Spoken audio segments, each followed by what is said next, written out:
Admiral Hayrim stood on the command deck of the fortress ship Mugunghwa, watching death approach on a scale that defied comprehension. Through the massive viewports, she could see the first wave of devourers emerging from hyperspace at the galaxy's edge.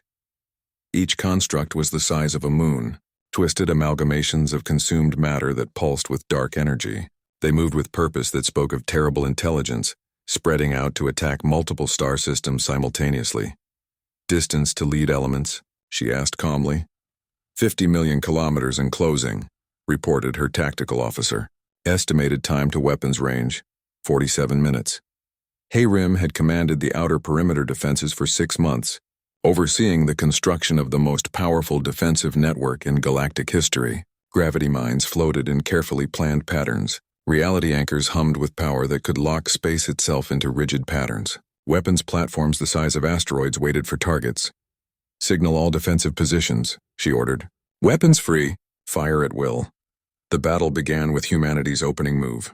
Gravity bombs detonated throughout the Devourer formation, creating pockets of collapsed spacetime that should have trapped the entities in accelerated time loops. Instead, the Devourers adapted. Admiral, her sensor operator called out in shock. They're not affected by the gravity bombs. They're absorbing the energy. On the tactical display, the Devourers showed no signs of being slowed by weapons that could crack planets. Worse, they were learning, analyzing human tactics and developing countermeasures in real time. Switch to molecular disintegration beams, Hayrim ordered. The fortress weapons fired, sending streams of energy that could break atomic bonds across millions of kilometers. Several Devourers took direct hits, their twisted forms beginning to dissolve. But even as they died, the surviving entities adapted again. Within minutes, they had developed shields that deflected the disintegration beams harmlessly into space. They're learning faster than we can adapt, reported weapons engineer Xiang Ho from his position deep in the fortress. Every weapon we use, they find a counter within minutes. Hayrim watched the tactical display with growing concern. The Devourers were pushing through the outer defenses, consuming the energy from destroyed platforms to fuel their continued advance. Admiral, her communication officer called out. Priority message from Fleet Command. Fleet Admiral Insu appeared on the main screen, his face grim. Hayrim, fall back to the secondary defense line. We're activating the deep weapons. Sir, what about the outer colonies? Already evacuated. We're abandoning everything beyond the mid-rim. The scope of the retreat hit Hayrim like a physical blow. Humanity was giving up hundreds of systems to buy time for their ultimate weapons to come online. Understood, sir. Mugunghwa is withdrawing now. As her fortress ship began its retreat, Hayrim watched the Devourers consume the abandoned defensive installations. They fed on the exotic matter and energy, growing larger and more powerful with each victory. Behind them, the battle continued on 1,000 fronts. Captain Yunbi of the destroyer Sebyok led a desperate attack against a Devourer that had broken through the main line. Her ship was tiny compared to the entity, but she had something the enemy didn't expect. All hands, prepare for dimensional core detonation, she announced to her crew of 300. Captain, her first officer protested, that will destroy us too. I know, Yunbi replied calmly, but it will take that thing with us. The Sebyok dove directly into the heart of the Devourer construct, its crew singing old Korean songs as they flew towards certain death. At the last moment, Yunbi triggered the dimensional core overload. The explosion tore a hole in reality itself, creating a temporary rift that consumed the Devourer and everything around it. The sacrifice of one ship had destroyed an entity that could have consumed entire star systems, but there were hundreds more Devourers, and humanity was running out of ships to sacrifice. In the command center of the Hanbit, Fleet Admiral Insu watched the battle reports with mounting desperation. The conventional phase of the war was failing. Time had come for humanity's ultimate gamble. Activate the Deep Project, he ordered. Deep in the ship's core, systems that had been 40 years in the making came online. The Deep Project was humanity's final weapon, a device that would fundamentally alter the physical laws of the galaxy to make Devourer existence impossible, but the cost would be enormous. Admiral, his science officer reported, Deep Project activation will require us to channel energy through the dimensional matrix of every human in the fleet. The process will change us. Change how? We'll exist partially outside normal space-time. We won't be able to live among other species anymore. We'll become something else. Insu looked around the command center at his staff. These people had already sacrificed their homes, their planets, and their normal lives for this war. Now he was asking them to sacrifice their humanity itself. Send the activation codes, he ordered. Throughout the deep fleet, 12 billion humans felt the change begin. Energy flowed through their bodies, connecting them to forces that existed beyond the normal universe. They became living conduits for power that could reshape reality. The effect on the Devourers was immediate and devastating. The entities that had adapted to every human weapon suddenly found themselves unable to exist in spaces where the Deep Project operated. They began to dissolve, their exotic matter breaking apart as the fundamental forces that held them together changed. But the victory came at a terrible price. The humans operating the Deep Project were transforming, becoming beings of energy and thought that could barely interact with physical matter. Admiral Insu felt his own body changing as he channeled power through the fleet's command systems. His consciousness expanded beyond his physical form, touching the minds of every human in the galaxy. All ships, he broadcast on channels that reached directly into people's minds. This is our victory. But it's also our goodbye. Ambassador Ji Hai watched from the council station as the battle turned. The Devourers were retreating, their forms breaking apart as human weapons finally found purchase. But the human ships were changing too, becoming translucent, existing in multiple dimensions at once. Admiral Dongwu, she called over communication channels that were starting to fill with static. His image appeared, but she could see through him now. He was becoming something else, something that existed beyond normal reality. "We've won, Ambassador," he said, his voice echoing strangely. "But we can't stay. The Deep Project has changed us too much. We exist partially outside normal space-time now. What will happen to you?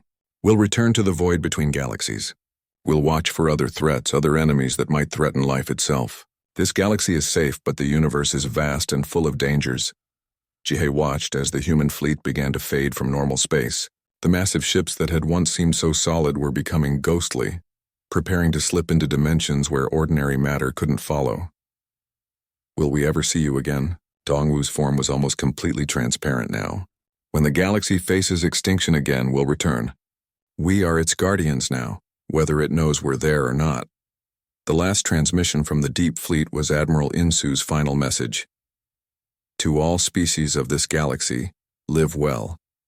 Love deeply. Explore constantly. We'll be watching from the deep, making sure you have the chance to become everything you can be."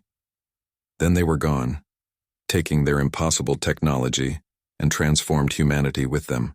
The galaxy was left to rebuild, carrying new knowledge and a strange comfort. Somewhere in the vast emptiness between stars, their protectors waited and watched. Years passed, then decades, then centuries. New civilizations rose from the ashes of the Devourer War. Old enemies became allies. The galaxy prospered under the protection of guardians that few remembered and fewer believed in. But sometimes, when new threats emerged from the cosmic dark, massive ships would appear from empty space. They would fight with weapons that bent reality itself, then vanish again into the void. The humans had kept their promise. They had become eternal guardians, protecting a galaxy that would never fully understand the price that had been paid for its survival. In the deep spaces between worlds, 12 billion transformed souls continued their watch, ready to face whatever nightmares the universe might send against the worlds they had sworn to protect. Captain Youngsu had seen many strange things during his years in deep space, but nothing had prepared him for this moment. His reconnaissance ship, the Taguk, hung at the very edge of the galaxy, watching something that defied understanding. "Distance to target?" he asked quietly. Navigator Mi Young checked her instruments with shaking hands. 50,000 kilometers and closing. "Sir, the energy readings are off the scale." Sensor Specialist Jae-won, what are we looking at? Jae-won worked frantically at his console, trying to make sense of the data. It's not a ship, Captain.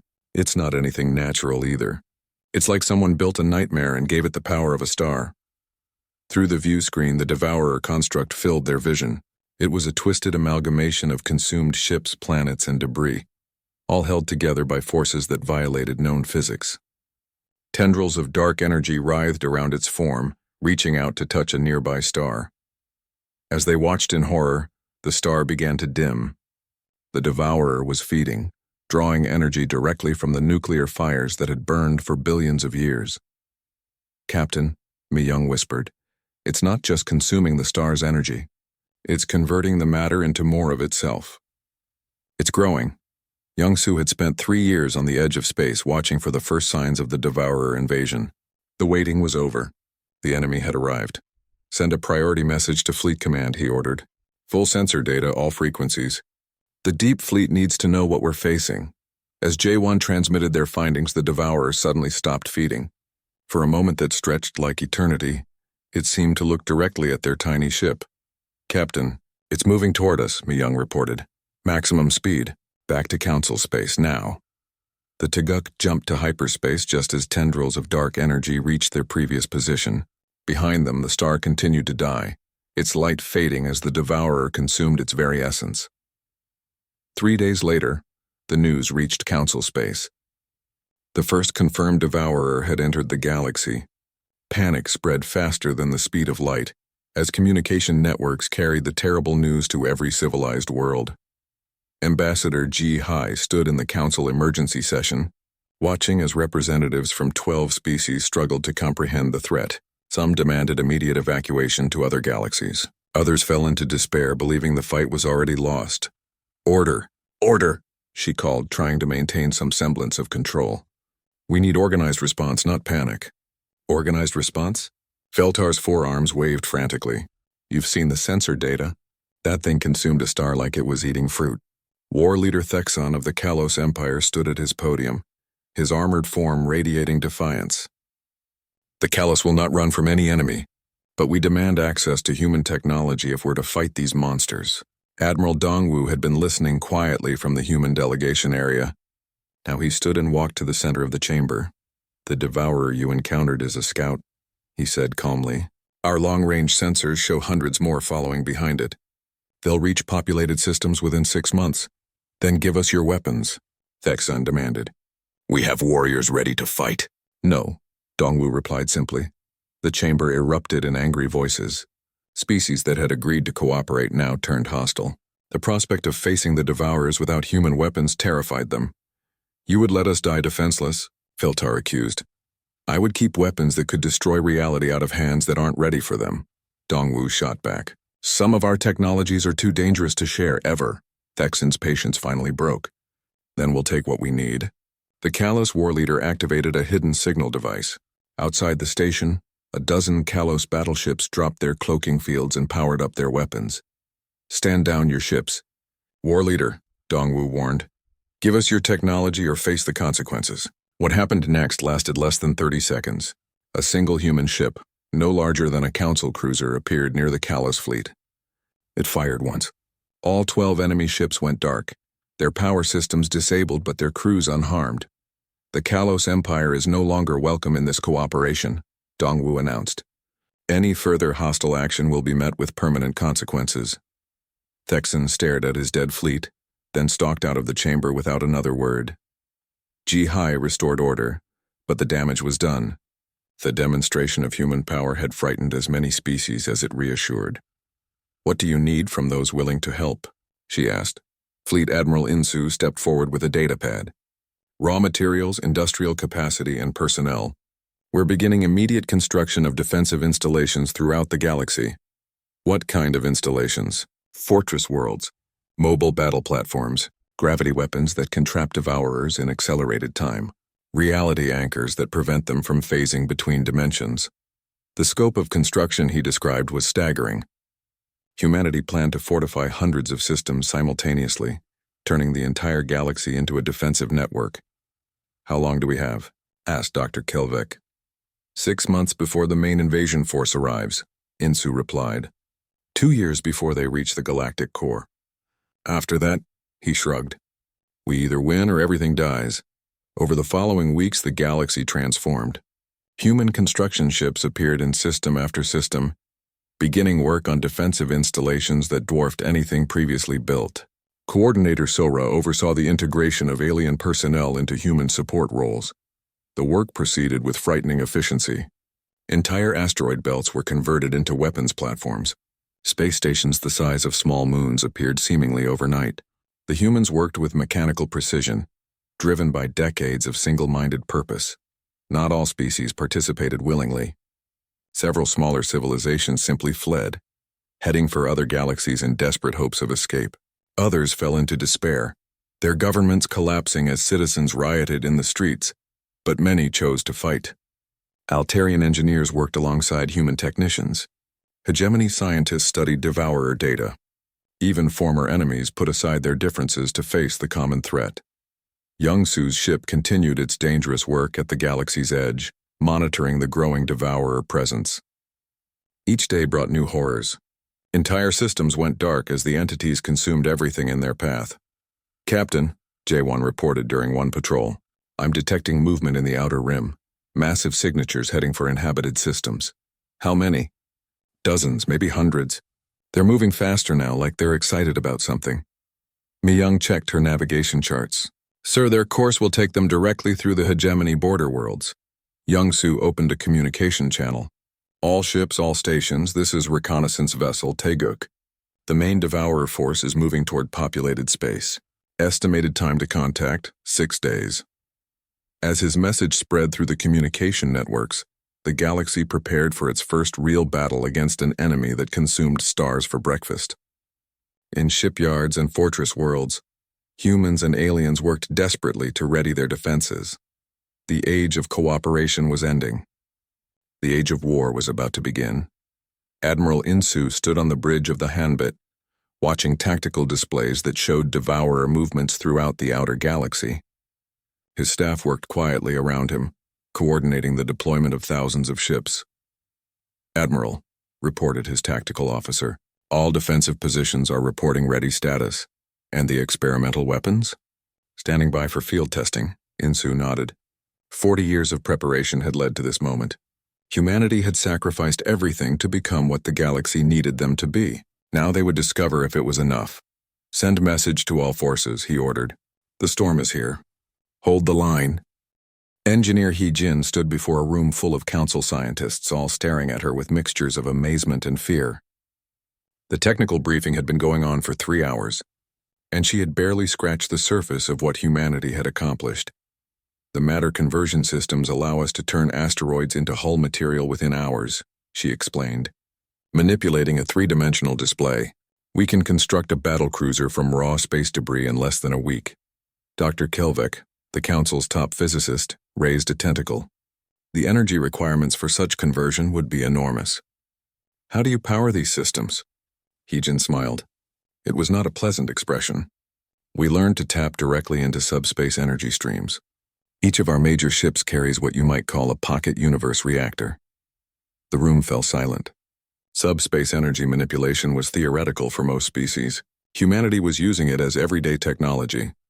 "Show them the real numbers," said Fleet Admiral Insu from the back of the room. The massive man had arrived that morning aboard his command ship, the Hanbit. Even the other humans seemed to defer to him.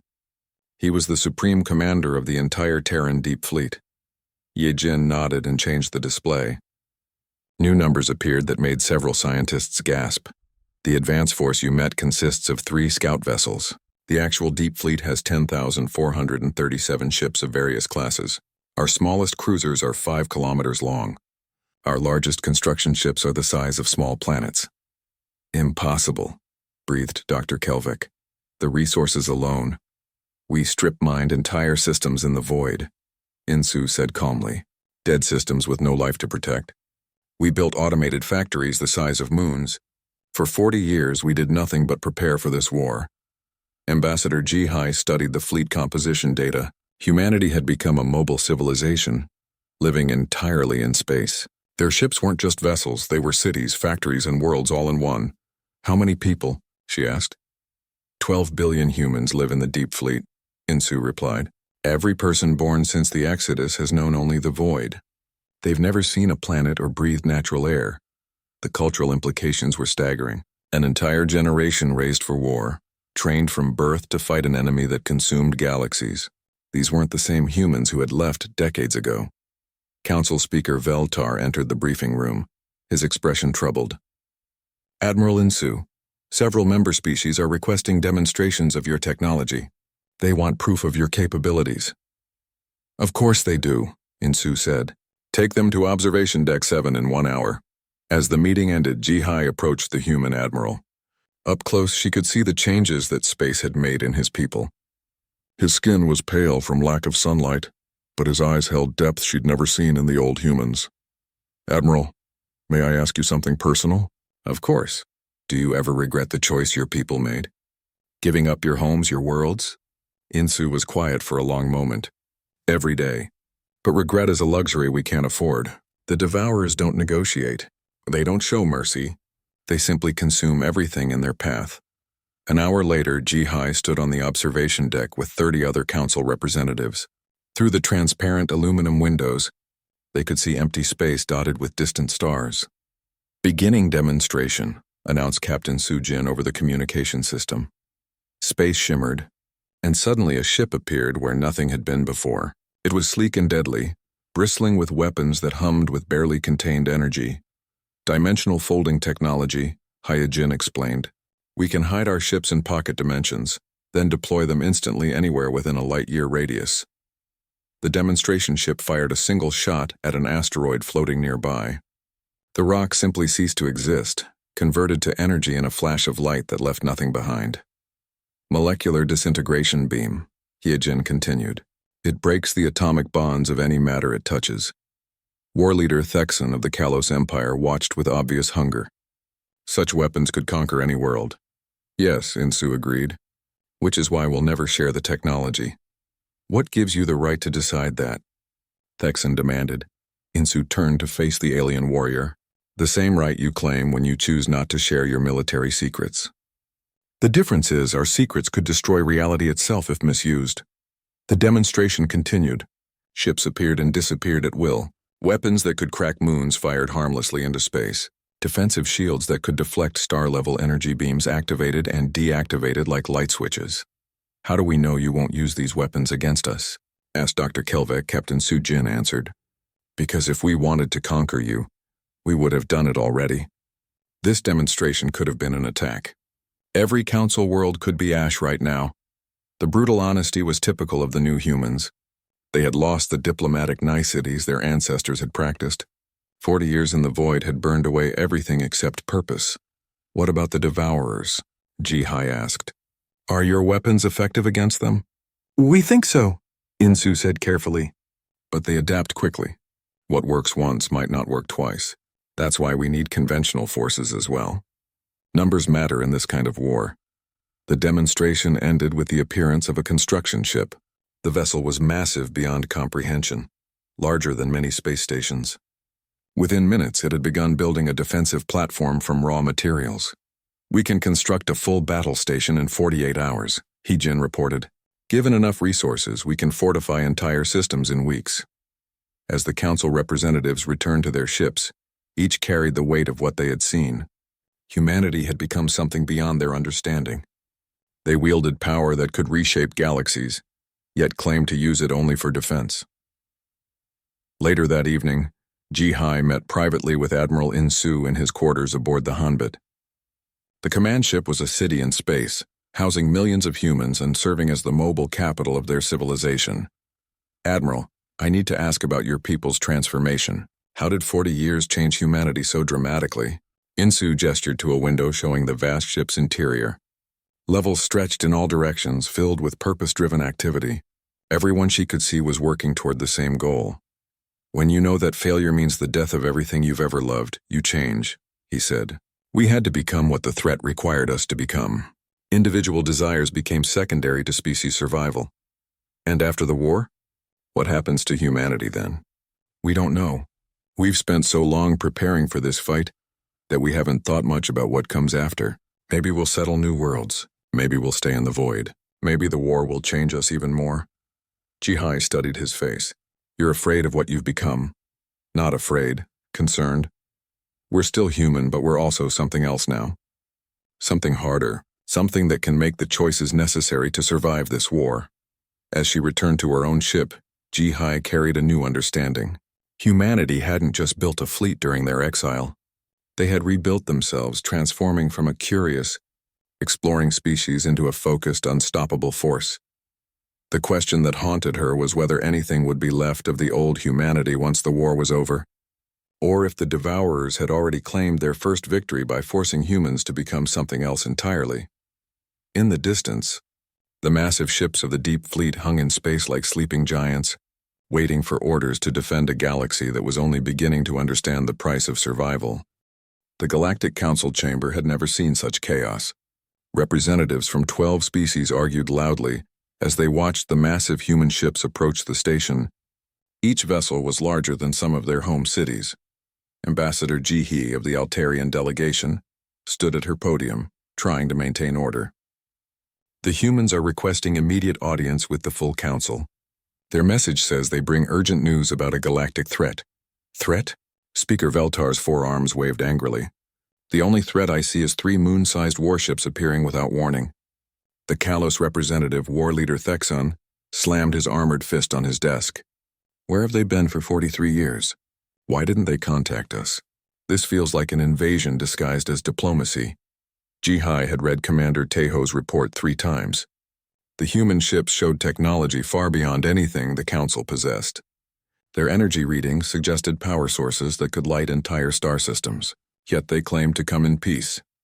Perhaps we should listen to what they have to say, suggested the hegemony observer. If they meant us harm, they could have attacked already. That's exactly what worries me, Veltar replied. They have that option. On the main display, the lead human ship filled the screen. The Aguka was beautiful and terrifying at the same time. Its hull gleamed with materials that seemed to bend light around them. Weapon ports dotted its surface like a metal constellation. Incoming transmission, announced the station's communication officer. Admiral Dong-Wu appeared on screen. He looked exactly as he had 43 years ago when humanity vanished. No signs of aging, no changes except for a sadness in his eyes that hadn't been there before. Honored council members, he began in perfect galactic standard. I am Admiral Dong-Wu, representing the Terran Deep Fleet. We request permission to dock and address the council on matters of galactic security. Veltar leaned forward. Admiral, humanity disappeared without explanation decades ago. Now you return with impossible ships and speak of threats. Why should we trust you? Dong-Wu's expression remained calm. Because we're the only ones who can save this galaxy from what's coming. The council chamber erupted in angry voices. Some species demanded answers. Others called for the human ships to leave immediately. A few suggested preparing for battle. Ji-hai used her authority as session leader to restore order. Admiral, the council agrees to hear your testimony. You may dock 1 small shuttle with minimal crew. Thank you. I'll arrive with my senior officers within the hour. The transmission ended, leaving the council to argue among themselves. Ji-hai watched the human ships on the display. They hung in space like sleeping giants, patient and deadly. An hour later, Admiral Dong-Wu stepped into the council chamber. He was accompanied by Captain Su-jin, a woman with sharp eyes and confident bearing, and Science Officer Wu-bin, who carried a data case. The shuttle they had arrived in was small but sophisticated. Station sensors couldn't penetrate its hull or understand its power source. Even their smallest craft used technology beyond council understanding. Honored representatives, Dong-Wu began. 43 years ago, humanity made the most difficult decision in our history. We abandoned our homes and colonies to prepare for a threat none of you yet know about. What threat could justify such drastic action? Demanded Veltar. Science Officer Wu-bin stepped forward and activated a holographic display. The image showed deep space sensor readings from the edge of the galaxy. We call them the Devourers, Wu-bin explained. They are entities that consume entire star systems for energy. Our long-range monitoring detected them approaching from outside the galaxy. The hologram changed to show something that made several council members gasp. A massive, twisted structure moved through space, surrounded by the dying light of consumed stars. This image was taken 45 years ago, Wu-bin continued. The Devourers had already destroyed 2 neighboring galaxies. Our calculations showed they would reach us within a century. Captain Su-jin spoke next. Humanity faced a choice. We could warn the galaxy and watch civilizations collapse in panic, or we could prepare alone. We chose to prepare. By abandoning us, Thexon growled. By saving you, Dongwu replied firmly. Every human agreed to leave their homes. We established hidden shipyards in the void between galaxies. For 4 decades, we've done nothing but build and prepare for this war. Jihi studied the holographic images. The Devourers looked like nightmares made real, vast constructs of consumed matter, held together by unknown forces. How do we know this isn't an elaborate deception? Veltar asked. Convenient that only humans detected this threat. Wu Bin manipulated the display to show recent sensor data. Because they're here. Our advanced scouts detected the first Devourer constructs entering the galaxy's edge last month. We estimate 7 years before they reach civilized space and the chamber fell silent. 7 years to prepare for entities that could consume stars. What exactly are these Devourers? Jihai asked. We're not entirely certain, Wu Bin admitted. They appear to be artificial constructs of incredible age. They adapt and learn from each galaxy they consume. What worked against them 1,000,000 years ago won't work now. And you think humanity can stop them? Thexan laughed bitterly. You disappeared rather than face normal galactic challenges. Now you claim you can save us all? Captain Sujin's eyes flashed with anger, but her voice remained controlled. We didn't disappear, War Leader. We evolved. The threat required us to become something new. Show them, Dongwu said quietly. Wu Bin activated another display. This one showed the true scope of the Terran Deep Fleet. Thousands of ships of various sizes, from city-sized cruisers to mobile shipyards larger than gas giants. 10,437 vessels, Sujin reported, each one built with technology we developed during our exile. We've learned to manipulate matter at the molecular level, fold space-time for faster travel and harness the energy of stars themselves. The Council stared at the display in shock. The fleet shown could conquer the entire galaxy without much effort. Why show us your strength? Jihai asked. Are you threatening us? No, Dongwu shook his head. We're asking for your help. This fleet isn't enough to stop the Devourers. We need every species, every ship, every mind working together. Under human leadership, I assume? Feltar said suspiciously. Yes, we've spent 40 years studying this enemy. We know their capabilities and weaknesses. Traditional council command structures won't work against beings that can consume entire fleets in minutes. Thexan stood up angrily. You abandon us for decades, then return demanding we follow your orders? The Kalos Empire bows to no one. Then the Kalos Empire will die, Dongwu said simply. Along with everyone else in this galaxy. The brutal honesty silenced the chamber. These humans had changed. They spoke of galactic extinction with the calm certainty of people who had seen too much. What do you need from us? Jihai asked. Captain Sujin consulted her datapad. Resources, personnel, and trust. We'll begin construction of defensive installations throughout the galaxy. Each species will contribute according to their abilities. And if we refuse, Veltar challenged. Dongwu looked at him with sad eyes. Then we'll defend what we can and mourn what we lose. But we won't abandon this galaxy to the dark, even if you abandon us. The session continued for hours. Some species agreed immediately, recognizing the threat. Others demanded proof or time to consider. A few, like the Kalos Empire, refused entirely. As the council argued, Jihai watched the 3 human ships on the display. Humanity had returned, but they were no longer the curious, friendly species that had joined the council decades ago. The void had changed them into something harder, more focused, and infinitely more dangerous. The question was whether that change would be enough to save them all.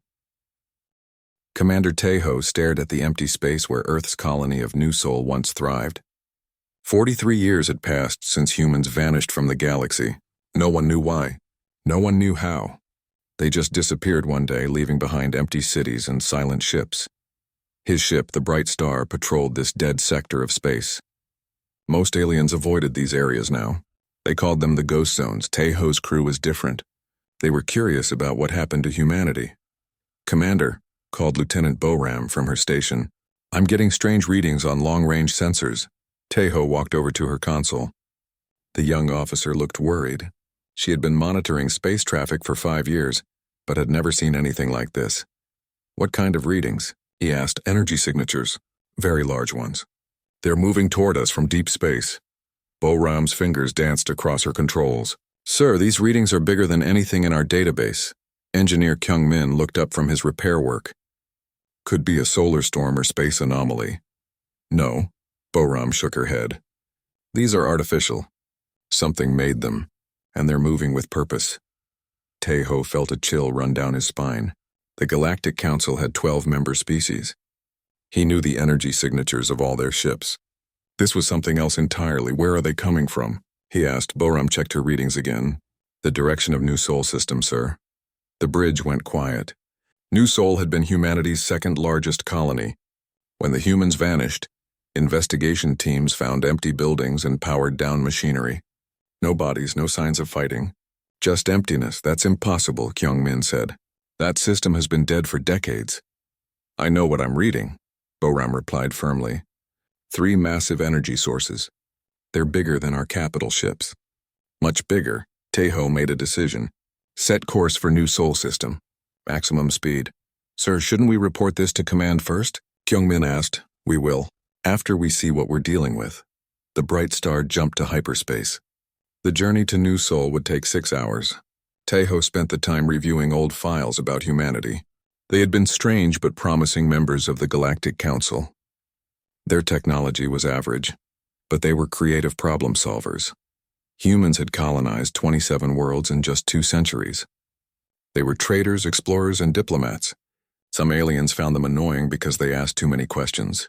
Others respected their determination. Then came the Great Silence.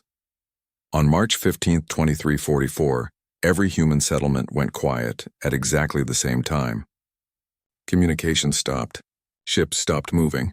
The silence stretched across light years of space in perfect coordination. Investigation fleets found intact cities with fresh food still on tables. Automated systems were running normally. Personal belongings remained undisturbed. It was as if every human had simply walked away from their lives at the same moment. Some aliens believed humans had evolved beyond physical existence. Others thought they had been taken by advanced beings. A few suspected they had discovered dangerous technology and destroyed themselves. The truth remained a mystery. Dropping out of hyperspace, Boram announced. Taeho returned to the bridge. On the main screen, New Sol's star burned as brightly as ever. The system's planets hung in their orbits, unchanged by time. Sensors are detecting the energy sources, Boram reported. Oh my, what is it? Sir, they're ships. 3 of them. Each one is the size of a small moon. Taeho stared at the sensor display. The readings had to be wrong. Ships that large were impossible. The amount of materials and energy needed to build them would bankrupt entire star systems. Are you certain these are ships? Yes, sir. They have artificial gravity, life support systems, and power cores. But the technology... Boram's voice trailed off. I don't recognize any of it. Distance? 2 million kilometers in closing. They're moving slowly, but their approach vector suggests they want to talk. Kyung-min ran a full diagnostic on their sensors. All systems working normally, Commander. These readings are real. Taeho had been in space for 20 years. He had seen Altarian dreadnoughts and hegemony battlecruisers. Nothing compared to what was approaching them now. Each ship could probably destroy their entire fleet without taking damage. Any response to our standard hails? He asked. Nothing on normal frequencies, Boram replied. But wait, she adjusted her controls. I'm picking up a transmission on an old frequency. It's in Korean. Korean? Taeho's heart skipped a beat. Korean was the primary language of the vanished human colonies. Yes, sir. The message is repeating. Put it on speakers. Static filled the bridge, then cleared. A calm, strong voice spoke in perfect Korean. This is Admiral Dongwoo of the Terran Deep Fleet. We are returning home. We come in peace, but we bring urgent news for the Galactic Council. The bridge crew stared at each other in shock. Taeho's hand shook as he reached for the communication controls. This is Commander Taeho of the Altarian Defense Fleet. Admiral, humanity has been missing for 43 years. Where have you been? A long pause followed. Then the voice returned, sadder now. We had to leave, Commander. We're sorry for the worry we caused. But there wasn't time to explain. A great danger was coming and we had to prepare. What danger? Something that threatens all life in this galaxy. We've spent 4 decades getting ready to fight it. Now we need to speak with the Council immediately. Taeho looked at the massive ships on his screen. Humanity had somehow built a fleet of impossible vessels in complete secrecy. They had vanished not because they were destroyed, but because they were preparing for war. Admiral, the Council will need proof of your identity and intentions. Understood. We're transmitting our credentials now. You'll find everything in order. Data flowed across Boram's screens, ship registrations, crew manifests, and official documents. All bore the seals of the old Terran government, but with dates showing continuous operation through the missing decades. Commander, Boram whispered, these ships have crews of millions. Each one is like a floating city. Tejo realized he was witnessing history. Humanity had returned, but they were no longer the same species that had left. They had become something new, something powerful enough to build fleets that dwarfed worlds. Admiral Dongwu, welcome home, he said. I'll escort you to Council Space. Thank you, Commander. But I should warn you, the galaxy is going to change. We're not the only ones coming home.